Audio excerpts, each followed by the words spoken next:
Still the wrong one. All right. Well, this week we're going to pick back up with, and I know the summation is taking a long time. I get to talking and time gets away from me. So I'm kind of apologizing, but not really. We're summing up the chapter personal holiness. It is an overview. The chapter is an overview. It is not everything that it takes to be holy, but it's for the New Testament where it says that we have to do these literally five things for a new convert, and as long as they do that while they're learning, they'll be okay. This is exactly the same type of thing, and probably what that verse, that section of New Testament was based on. Remember, they're Jewish rabbi thing at that time, what we call the Jewish Bible, and it's probably based. I think I've touched it at the end of literally what I'm doing. Um, we've been talking about the pieces sacrifice, but the word peace just in plural. And we're at the spot where we're talking about we've made the sacrifice, but we're not allowed to eat it after the third day.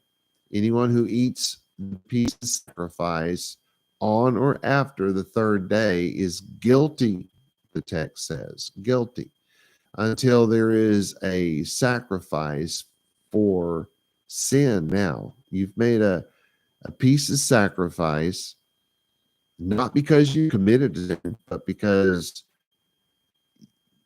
you're grateful probably about something, or you just want to have a barbecue. It could be that, because the peace sacrifice something God gave for our pleasure, not for his. But if we do it wrong, in that, not the sacrifice wrong, but in that we've eaten this sacrifice from the meat left over from this sacrifice on or after the third day, we have now become guilty of sin. And so we stay that way until there's a sin sacrifice. And I remember last week saying, wow, the penalty for that evil, awful sin we committed by having a barbecue and not disposing of the leftover when we should have. Now our punishment is to have another barbecue. I mean, if people actually knew like they ought to, they wouldn't think of God as mean and vindictive and some petty, marauding murderer. God is a good God, and even his punishment is awesome. So anyway, well, not all of it. All right, so that person has accrued the guilt. That person is unclean. That person is in need of a sin sacrifice. But that person is responsible for cutting him or herself off from the people. You shouldn't be interacting with your brothers. Does that mean you can't go to work for all those Gentiles you work for? No, they are not your brothers. You can go to work. Even if you are going to work with Jewish people who are your brothers and sisters, that becomes a very gray area because you're supposed to be cut off from the people. So if you're going to work, they need to know that you are unclean so that they can converse with you on a personal level, so that they cannot be touchy-feely with you. But as long as it's kept on a business level, what we're discussing is business and business alone. And if you don't need to discuss it, then you probably shouldn't be discussing it. You shouldn't be speaking. You're supposed to be cut off from the people. So I think in the end, what's important is that you're cut off from the synagogue, from going to, you can go to the synagogue so long as you're not among the people, which in the olden days was impossible. Nowadays, you can go to synagogue being in the building, for you're among the people, and as long as you're not typing on that little computer, talking back and forth, talking on the phone and stuff, then you can still be a part of the synagogue, at least as an observer. That I would think, I believe is clearly, obviously okay, but that's still a gray area for some, Rabim, and I understand that because God didn't say, well, until they invent the interweb. No, anyway, so there is an argument against it.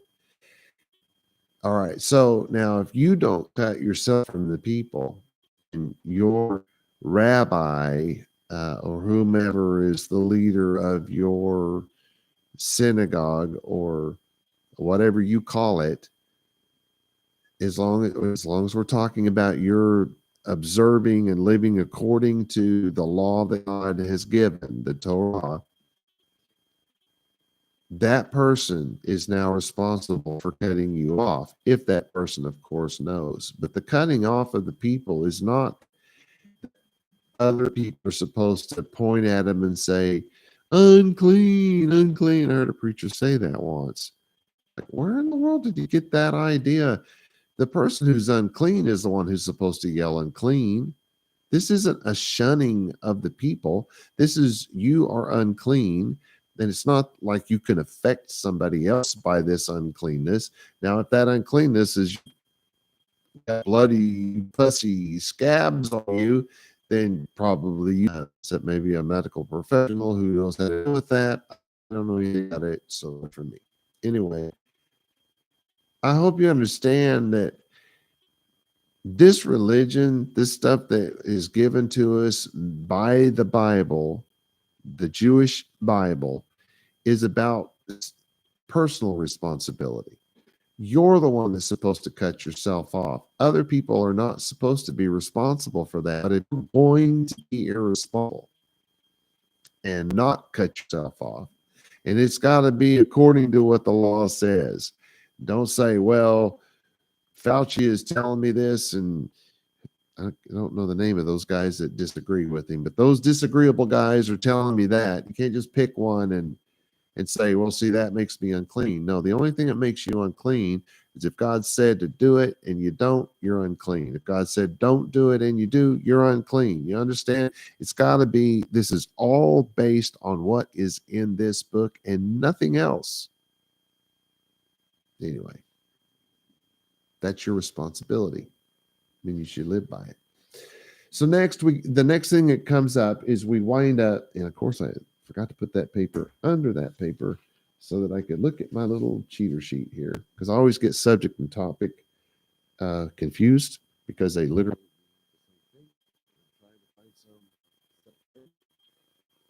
so we're all the same subject.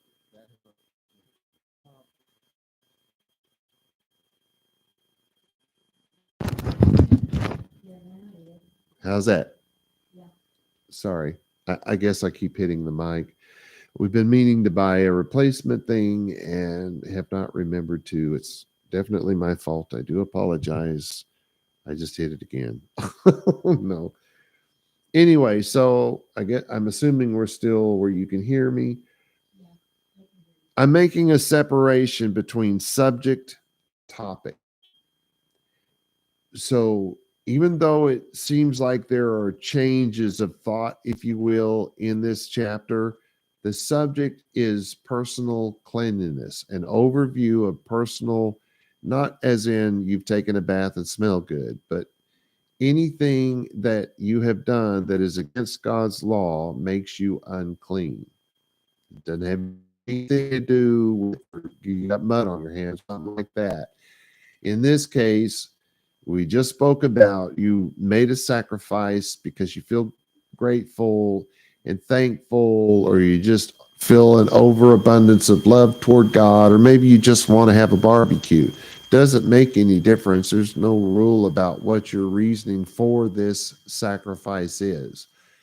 You've made the sacrifice, but now you've realized this is day 4 since you made the sacrifice, and you're supposed to eat it the first couple of days.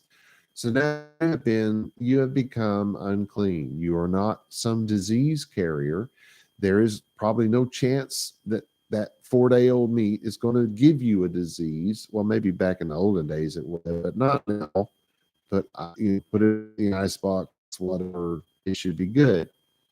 They get chewy by then. I have no idea. I don't cook. I don't know anything about it. But what made you unclean was the breaking of the law that said you could only eat it past that day. So there's literally no way that you can pass this on to somebody else. Now, I totally forgot why I was telling you that, but let's move on to the next section. It's for farmers only, if you take it literally. And we hopefully know by now not to take the Bible literally, right? Okay, but anyway, so we're kind of on a different topic, though we are under the same subject, because this is part of one of the overview things that if you live by these things, you'll pretty much track or reap anything that was missed while harvesting your field. So if you're not a farmer, you can totally ignore this, right? No, you can't. And yet there are those who teach things like that. Well, see, these laws over here don't apply to everybody else because these laws are specific to the priests. No, Bible Hebrew does not work that way. These laws that only the priests, so I won't go in. But this is another one of those cases. Well, I live in the city. I don't have a field, right? So now you don't have to give a first fruit offering. You don't have to pay tithe. God does not get the first of your paycheck, right? Because this is for farmers. I don't have a field. So you understand that this field, if you literally are a farmer, really is your field works.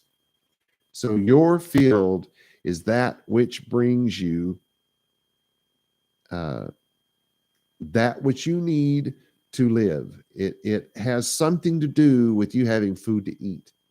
And if you're just a farmer, that's your income, right? So the field, whether you live in the city or not, whether you own land or not, the field is your paycheck. You need to know this. So if you're not giving part of that paycheck, the first part of that paycheck to God, and you're running around telling people that you live according to God's law, you're kidding yourself and lying to those people you're saying it to. That's not good. And you can't do stuff like that. You can't say, "Hey, I'm going to do this." Think of something.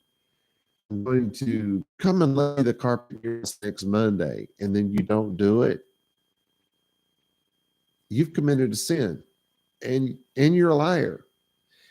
If you, I don't know, let's get off of that. That's not really where I want to go with this. So the corners of your field, that's your income. That's your substance. That's how you make your living. So let's understand that first. It says you shall not pick. Okay, you cannot reap the corners of the field. In other words, your entire paycheck is not yours. Of course, those of us who get a check and see how much the government took already know that. But yeah, God gets even more of that. The government gets share, God gets his share. But anyway, and you really can't control what the government takes, but God is very specific about what you give in almost every case except this one. And it's important. You shall not reap the corners of your field. He does not say you shall not reap 1/10 of your field. You shall reap 1/10 of your field. You shall reap 100,000th of your field. It is a heart. This is completely up to you how much of your total earnings, and we're talking gross, not net. God never dealt with net. Everything in the Bible is gross. So if you're paying 10% on your net, that is wrong. It's 10% of the gross. And I know I've said that before. Maybe you haven't heard it in a long time, but that is a fact. Anywho, because it comes out first, right? It's the first thing that comes out. And it's in case of the tithe, that's 10%. And by the way, God's asking for a or the rest of the other little, you got to give if you're uh, when you show up to Pesach, Shavuot, and Sukkot, you're supposed to give. And when you add in the part of, those part of things, when you uh, give for the other various sacrifices you're supposed to give, when you go uh, and to learn from your rabbi, you're never supposed to go empty handed. You're supposed to give. So roughly it's around 21% of your income literally goes to God. There's a certain amount that's supposed to go to the widows and a certain amount that goes to the orphans. And the way we handle that generally is that you give that to the synagogue, and the synagogue sees to it that money goes out every year for that. And we do that. In case you don't know, I'm sure all of you know, but in case you don't know, we do that. So you don't have to give to us for that purpose and then give more. Just make sure we know that that's what that's for. It would be helpful anyway, but that's still between you and God. You can't give your tithe and then think that we're supposed to, as a synagogue, give part of that tithe to the poor and the widow. That doesn't cover you. It covers the synagogue, but it doesn't cover you. You follow? That's supposed to be above and beyond the tithe, which is how you wind up at the 21%, 21 to 22, maybe 23. It winds up somewhere around there. But let's get off of that and get back to this field. The way it used to be said in the Bible times is that if you had a good eye, you were generous. And if you had an evil eye, you were not generous. Didn't mean that that you never gave, but you were stingy, if you will. That was called the evil eye. And the good eye was somebody who was, a big giver, like maybe Job. Who would be stingy in the Bible? That guy, Judas. He would have an evil eye. Anyway, so this is up to you. How much of your abundance are you going to set aside? Now, if it's literally a field, when you go in, you don't reap the whole thing. You got to leave some of that for the poor. And by the way, the poor were supposed to come and do the work of getting it. If you planted potatoes, it's not your job to dig those potatoes out of the ground in that part that you've left for the poor. That's their job, which I think is one of the major reasons why we have so much homelessness and stuff like that, because these people don't have to pay a price for anything. Somebody's feeding them. Someone's, medicating, or what. It's like they don't have to work for anything. Well, that's not what God set up. These people should have to dig the potatoes out of the ground, pick the apples from the tree, and so on. So I've never been a big fan of these places where people just show up and somebody puts stuff in a box and sends them on their way. And they do that because people will take too much, right? But what if you gave them a list, made them go up and down the aisles and pick out what's on the list? And then when you get to the end, somebody looks it over, like kind of like being at a cash register and all that kind of stuff, and verifies that you have done, you have fulfilled this thing. Maybe ask why. Well, it says here you could have a carton of milk. Did you forget that? Maybe they're allergic and you can give them something, almond milk or something. That way you can do something helpful if you work there. Maybe that would be a better approach. I would feel better about that, but I don't know. In practicality, maybe that won't work. I don't know. I just don't like the idea of us not doing this the Bible way. We're trying to do this to fulfill the Bible, yet we're not doing it the way that God said to do it. Anyway, it's just a theory. I'm not saying that it's fact. So anyway, it's up to you. It's you, God. How generous will you be? How thankful are you for that harvest, for that crop, for that paycheck between you and God? But when you've gone out there and you've taken essentially you have 1 day to do this. So that's why you see farmers that had larger pieces of land like Job did, the land would be sectioned off so that you could reap this one field today and then you can reap the next one tomorrow and so on. But it's also the reason why they slept in the field at night. If the field was too big to get all of the harvest done, it's not until you leave the field that you're not allowed to go back. So they used to sleep outside. If say they're harvesting hay, they would make a little pile and sleep on the hay and finish up the next day, which probably is before they started sectioning. But at some point, they began to section so that things could be done. They could go sleep in their bed. But that's why they did that. That's why I'm saying the wrong name. Ruth and Boaz is who I'm thinking of. Remember that Ruth is on her hands and knees gleaning from the field and probably potatoes or whatever else grows under the ground. But my image of it is her being on the ground. I don't know if that's because that's the way it reads in Hebrew or if that's just the picture in my head. I don't know. I haven't read it in so long I don't remember. But so she's out there doing the work, getting her food in the allotted area. And he has to spend the night because they have not finished harvesting. And if he leaves the field, all of it stay there that's still there. So they spent the night. And you know the rest of the story if you've ever read it. Okay, so once you've done that reaping, you can't go back and I miss that whole tree, or ooh, there's an awful lot of apples still up in that tree, or a lot of whatever here, and a lot of you can't go back and get it. That now belongs to the poor. So if you can't get it all done in one day, you should probably be sectioning it off. And by sectioning it off, I mean it can't be the same crop. You can't have 40 acres of hay and run a bunch of string or fence or whatever to split it all up. That's still a single crop. You know what I'm saying? So split it up, plant something different, blah, blah, blah. Don't put your two seeds together is what we learned you don't do.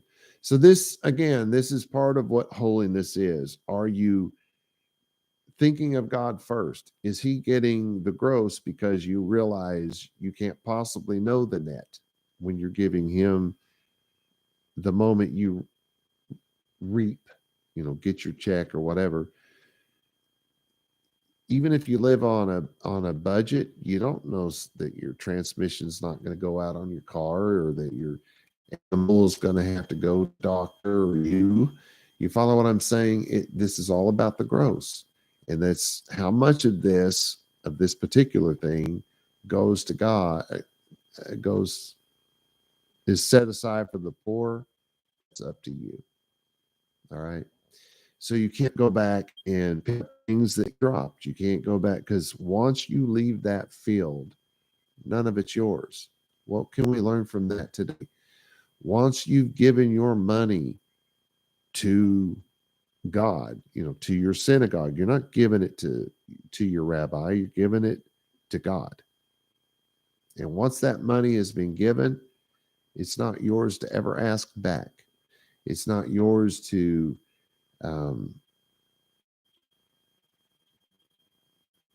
because I've had that happen.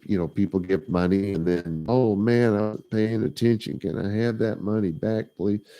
Because I forget how much it was. This guy sent some money once and he realized that there was something else that he wanted. I mean, he actually told me this.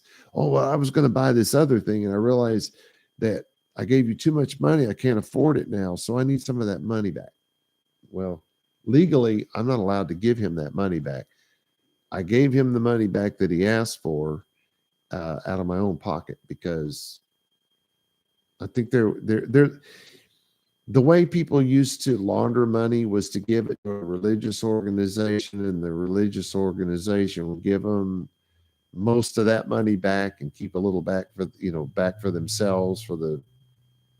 So now it's illegal. If you give money to a nonprofit, you cannot ask for it back. So anyway, I had to come out of my personal pocket. What was I talking about here? What can we learn? Oh, yeah. So what we learn is once we've given that money, it's none of your business what happens to it. It's none of your business where it goes or what it's spent on or who's getting what benefit from that. It's none of our business.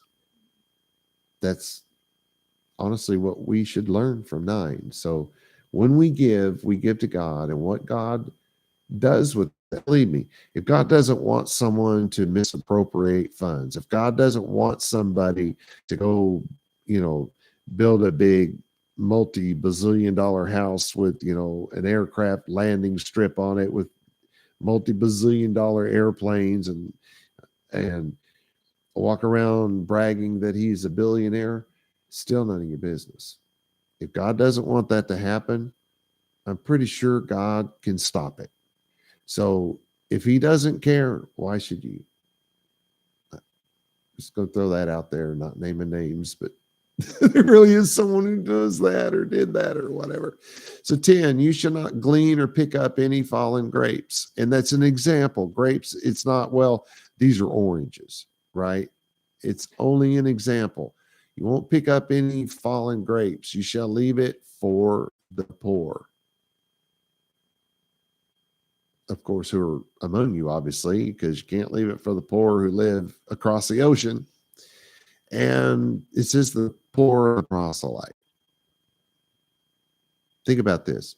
That money is supposed to go to the poor among the people. And I'm not sure. Yeah, it does say among the people. And then the proselyte. And the word they're using gets translated as stranger and other various things. It's proselytos in Greek in the Septuagint. I'm absolutely positive in my mind that is in fact the correct Greek word for that translation. There are those who try to argue that away for one reason or the other, but it's the right word. So from that, we get in English proselyte. It is the right word. Somebody who is converting to Judaism, to this religion, to living according to what God says. That is who this is for. It's not for anyone else. We are not responsible for the Catholics, the Muslims, the whoever else. We are only responsible for our own people. Now think about this. Oh, well, that's awfully exclusive. That's prejudice. No, it's not. It is a great way for everybody to live, because if the Catholics took care of the Catholics and the Muslims took care of the Muslims and the Jews took care of the Jews and so on and so forth, we wouldn't need giant government handout organizations. What are we doing letting the government buy food for people? That's our job. If these people are Muslim, that's the job of the Muslims. If they're Catholic, that's the job of the Catholic. If they're Jewish, that's the job of the Jew. And if we would all do our job, there would be less of a burden on one group than on the others who are ignoring God's law. Everybody would have, you know what I'm saying? Everybody would have what they needed. Abundance would be achievable in every case. This is what it's teaching. It's not teaching that we four and no more, as we used to saying when I was growing up. It's not about our little group. This is a book that was written that you could take God's name out and put Muhammad's name in and follow that religion. Is it Muhammad? No, he was the prophet. Who's their Allah? You could put Allah's name in there and put Muhammad's name in place of Moshe. And if you lived to buy it, your life would be well-rounded. Your people would be taken care of. This could literally be used for any religion in the world. Now, as far as getting anything special from God, well, if your God is a a rock or a stone, good luck with that. But you would be living by, you wouldn't be, you wouldn't commit murder, you wouldn't steal, you wouldn't, you'd be faithful to your wife, you wouldn't be envious of other people's stuff. This is a good way for anyone to live. You follow what I'm saying? This could be used for anyone's religion, is all I'm saying. Would it be blasphemous for someone else to put some other God's name in there? Well, if it is, then just saying God's blasphemous, because it's an English word. Elohim. And now the Jews have a problem. We can't say God. We can't say our God's name. It's already been replaced with something else. Anyway, if you were Jewish, you know exactly what I was talking about. So if you work in the city and you don't have land, it's not about being a farmer. Now, again, the subject has not changed, right? Yeah, subject has not changed. Still about holiness. This is part of what makes us a holy people. So we should always keep in mind that there is part of what we make off of our gross that we should be conscientious about giving to the poor.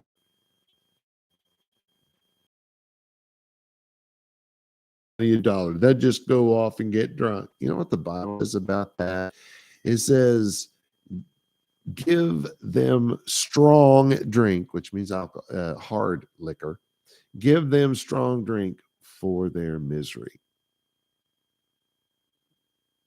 It's none of your business. You've given to the poor. They're probably poor. I mean, I've been told there are people who make more money doing, asking for handouts than not, but that's not your problem. That's, they're swing people. That's on them. That's not on us. We have to assume that these people really do the help, because probably the vast majority of people that do that probably do need help or bought a hamburger. It's none of your business, because you gave that to God the moment you handed them the little dollar bill or the $5 or whatever. And if you feel better about it, give them bottled water. But then if I were out there, I wouldn't trust that you didn't put something in the water, So, let's try to move on, because I could probably stay on that all day, and I'm trying not to. You shall not steal, deceive, or deal falsely with a proselyte. There's this example before, to town and going in houses and trying to figure out if you had some Jewish person hiding under a couch or in a hidden wall or something like that. We were not and will never be obligated to say, oh yeah, my 3-year-old child's hiding in that false wall there. No. They say, do you have children? You can. No, I do not. I have never had children. And you have not sinned. God has never asked that of anybody, especially not his children whom he loves. He would not put us in that situation. And the scriptures, the actual words in the Hebrew language say no such thing. It's the proselyte. You're not allowed to do this to this one's specific to the proselyte. Somebody, it's really easy to do. You have somebody that's saying, oh, I'm Torah observant, and you look at their life and you just, no, you're not. Maybe they come, let's use the modern day, the way we do it. Let's say they get online and they're online every single Saturday, and the fringe. Nothing else about their life says Torah observance, but they're wearing fringe. Well, they're not committing murder. They're probably not stealing from people that you may ever be able to know. So they never come to synagogue. They never wear the fringe. You could say, well, there's still the not killing and the stealing, but they're not trying. And so it's a difficult place. Shaul know them by their fruits. What are the fruits? in a strange place with that. But the fruits, you probably didn't know what he was talking about. The fruit is what we do to obey the law. If we're not supposed to commit murder, that is one of the fruits of the Spirit. If we don't commit murder, I forget how he put the other one, this fruit of darkness or thereof. That's God said where the ZZO in sin, because God didn't say where the ZZO all the time. So there's a lack of fruit there if it's not all. There's a lack of fruit there if it's not all the time, and that's literally what that man was talking about. So you're doing that thing with you're doing that thing. These people, you're trained in the law and very well versed in the law, who were trained and did know the difference. Those letters were not written to the congregants. They were not written folk. They were rabbis who were over those synagogues. I know your Bible, your English Christian Bible does not say that, but read the Greek. It becomes very clear. If you're not trained, and be very careful about this, essentially saying that they live by I would think why this one is singled out in this trained rabbi. I'm not talking to you here. But if you're not, it's not for you to judge. So if they're saying they're Torah observant, and you do happen to see them on Shabbat from time to time, and you do happen to see maybe they wear the fringe from time to time or not, whatever. What God is saying no, am I reading the wrong one? No, I am. You don't about the proselyte. Will the proselyte come to bad people with God? A proselyte with the zizio, the kippot, the talito makes no difference if they're wearing 12 of each. Don't give up your kids. Just don't. All right. Yeah. God, honest if you do. If you do, you are unclean. And if, in other words, you have broken your covenant with Yahweh God.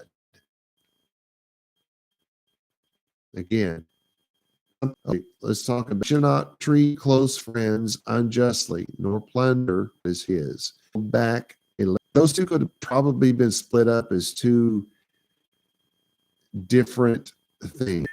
You live a place where everybody there is going to be a Jew or someone converting to Judaism, and so to Judaism. But the English translation really blows this one big. Oh, it's not about the person who lives next to you. It's someone you know really well. And so hiring someone that you know really well, someone do this, but it's also idiomatic. So you don't plunder what it was his. You shall not hold back labor is exactly the same thing.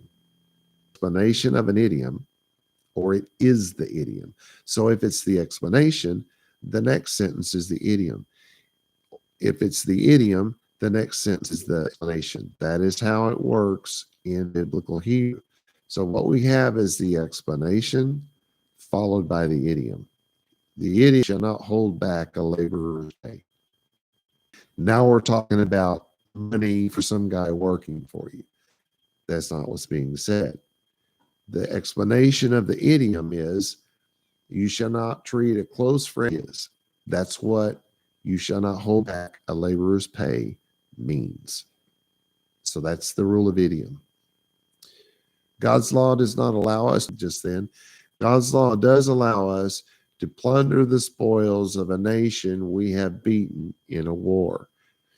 And biblically speaking, they started it, not us. We don't go around starting wars. I know when you read the Christian Old Testament, as they call it, it reads that way. The Jews just went around just kicking butt and taking names and battled to take over Israel. Those people weren't there. Everyone that they fought against, those people started it. Well, now wait a minute. They got up in the middle of the night and they got positioned and they got ready and caught these people by surprise. Hello. How did they catch him by surprise if they weren't getting? How did they catch him by surprise if they weren't getting ready to? Yes, we had a bit of an advantage in that the God who knows everything knew they were getting ready to attack, and so in order for us prepared for it. If God had not done so, if the blessing of God had not been in the lives of the Jews who at that time were in fact following God's law, then those people would have come in and God would have had to utterly destroy those people to save us, which he could have done. He chose not to. And lots of arguments could be made as to why, but there is one example when God said that the war was going to come to the children because they had become, I think in English it said too soft. That is not what it said in Hebrew, but it was that they'd gotten to a place where everything was just being given to them. Their food was falling from the sky, and the water, somehow that rock never ran out. The cool, the cloudiness to make it cool was provided. They virtually had to do nothing. And the longer that goes on, the more entitled people become. And that's literally the word that should have been used was entitled or entitled in that particular case. But they had become so entitled that they had begun to marginalize God. And let's just say we're not taking living according to God's law very serious at that point.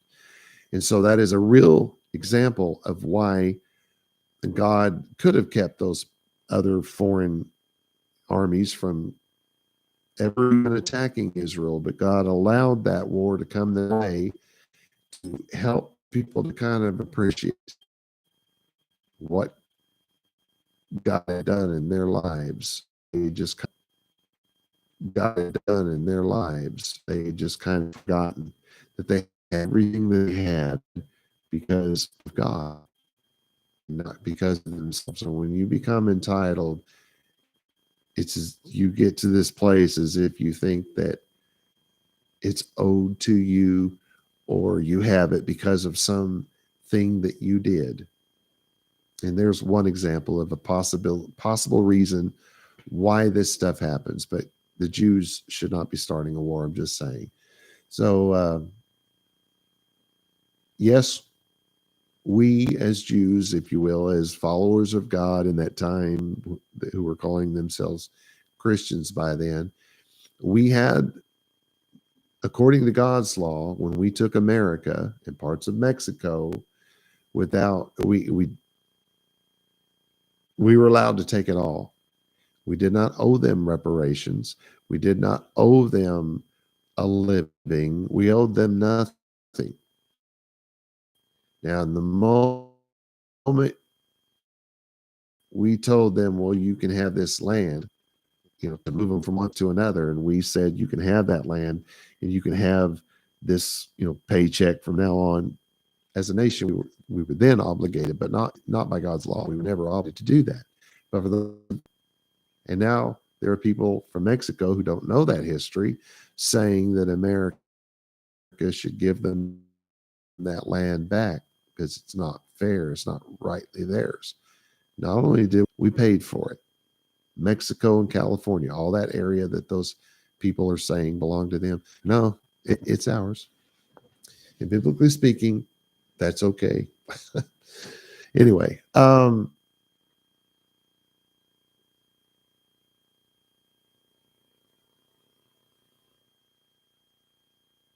I'm looking at I've already said this in a much shorter way, so I don't want to read this and drag you guys through all that again. Okay, well, that's all I said about that. So understand that and do work for you. And you've set that at, I'll pay you $900 for this job that you do when the job is done. That is actually okay, because some of the things that come from the way it's translated is that at the end of every single day, you have to pay them for that day. And if you're hiring a day laborer, then yes, at the end of that day, you should pay that day laborer. But if they have agreed to only take the pay at the end, or maybe part of it up front and part of it in the back, be careful with that, because you can get burned on that little deal. But if you've agreed to that, it's okay. If they've agreed to get a paycheck from you once every 2 weeks, or once a week, or once a month, or once or twice a year, if they've agreed to that before they went to work for you, that is, according to God's law, acceptable. Because again, this isn't supposed to be taken literally. But if we take it literally, just understand, if you told somebody that they're going to be paid on Friday, or at the moment they finish that job, according to this law, you have to pay it right then and there. If, on the other hand, you don't, now you're living in sin. All right.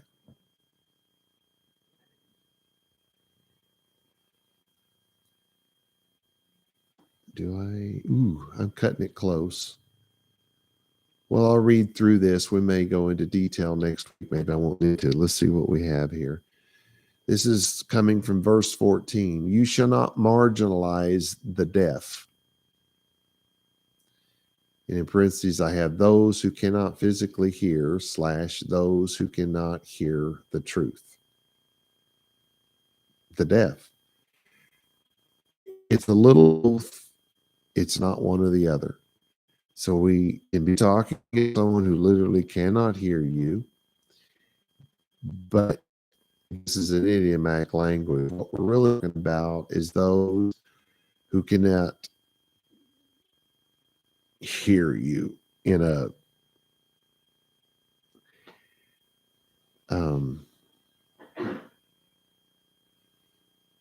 let's say that you think that some subject we have a subject, and whatever that subject is, it makes no difference. You believe that it should be handled in this way, and we'll call that way number 2. But someone else believes that it should be handled in way number 1. So now you two can't stand each other. You two hate each other because from your point of view, there is no compromise. Well, you can't hear that person, and that person can't hear you. That's what we're talking about. You're not allowed by God's law to hate that person because you're not allowed to hate. No, the Bible does not tell us that we're not allowed to hate. God hated, but you know he had hate. The one I loved, the other I hated. Talking about two brothers. So if we have the ability to hate, it's because we're made in the image of God, and God has hate. He said it with his own mouth, metaphorically. Well, he probably has lips. I'm sure he does. You know why? Because I have lips. He has eyes. I'm sure he does. You know why? Because I have eyes. And how do I know that? Because I know that I'm in his image. Does that mean I look exactly like him? Probably more than the rest of it. Just kidding. No, I mean, my shadow is in my image, but it's awfully different than me, right? So when we're talking about this, you shall not marginalize the deaf. We cannot marginalize those who believe something reprehensible to us. We're not allowed to do that. Then it goes on, you shall not place a stumbling block before the blind. Well, who are the blind? Well, people whose eyes don't work at all. Yeah, you can call them blind, and certainly they would be included in this. Don't be sitting something out in front of them that they're going to trip over. Come on, that's awful. But that's not really what we're talking about here. Those who cannot perceive the truth. Because from our point of view, it's always going to be the truth, right? Of course, we're supposed to be basing all this on the Bible, so I said truth. The Bible, so I said truth. But they can't see our point of view. From our point of view, the person who's following number 1 and us following number 2, I forget how I put that now. I should have used some other example. They can't see it. And so we're not supposed to do something that's going to trip them up, that's going to harm them in some way. It's too bad our government doesn't follow the law of God, because our government does it, our media does it, our people do it. But if we follow the law of God, we would know that we should always take the high road, is what I'm trying to say. We're not trying to trip these people up. We're not trying to harm these people because they don't agree with us. It should never come to something like that. Your reverence for the deaf and the blind, from your point of view, it says, comes from your reverence of God. So if you're acting out that way and showing, gleefully watching somebody being mistreated and tripped up and marginalized, it's time for you to wonder, why do you not have reverence for God? Because if you're doing that, you're lacking some reverence here of God Almighty. I've run out of time, but I think that I may come back to this one, and we maybe ought to spend a few minutes on this next week. I kind of went down the political arena there. Well, it was in my mind. It could have been anything in your mind. Mine was on politics.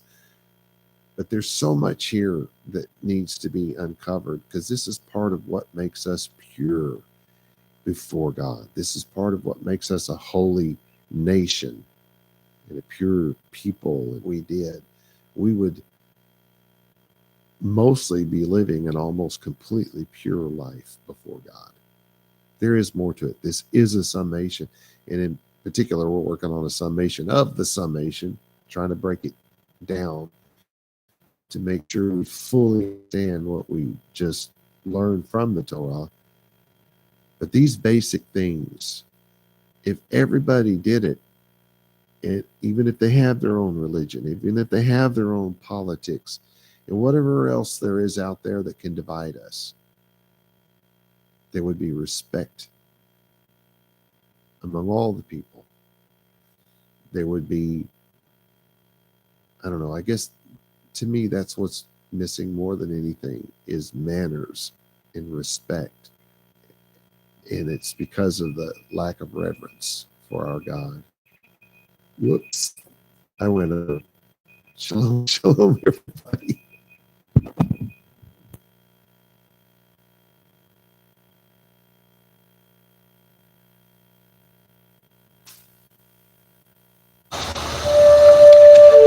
The blessing, vaYiqra. Yevarecha Yahweh v'yish merecha. Ya'er Yahweh panai v'lecha v'hunecha. Yisa Yahweh panai v'lecha v'yaseh lecha shalom. And in English, may Yahweh cause you to lie down so that you may rest. May he touch and caress you. May he prepare you for what is ahead. May he watch over you. May he keep you from harm. May he cause goodness to grow in you and take away the bad. May he arrange your life and cause you to flourish. May he cheer you up and gladden your heart. May he cause his light to shine through you. May he show you tenderness and favor and presence. May he show you kindness and be delicate towards you. May he show you his generosity, mercy, compassion, and desire for you as it comes forth from the depths of his soul. May he lift you out of your pit and deliver you from the things that hold you prisoner. May he draw you to his chest and cast his eyes on yours. May he show you his love and desire for you as he cradles you in his arms. May he bear your punishment and pardon you of your sin. May he take you for his bride. May he establish a foundation in you. May he place his name on your heart and mind and make your body his temple. May you be his treasure. May you always be on his mind. May he draw you near and comfort you when you are afraid. May he assure you there is nothing to fear because he is with you. May you and all that concerns you be at peace because he is your friend. Amen.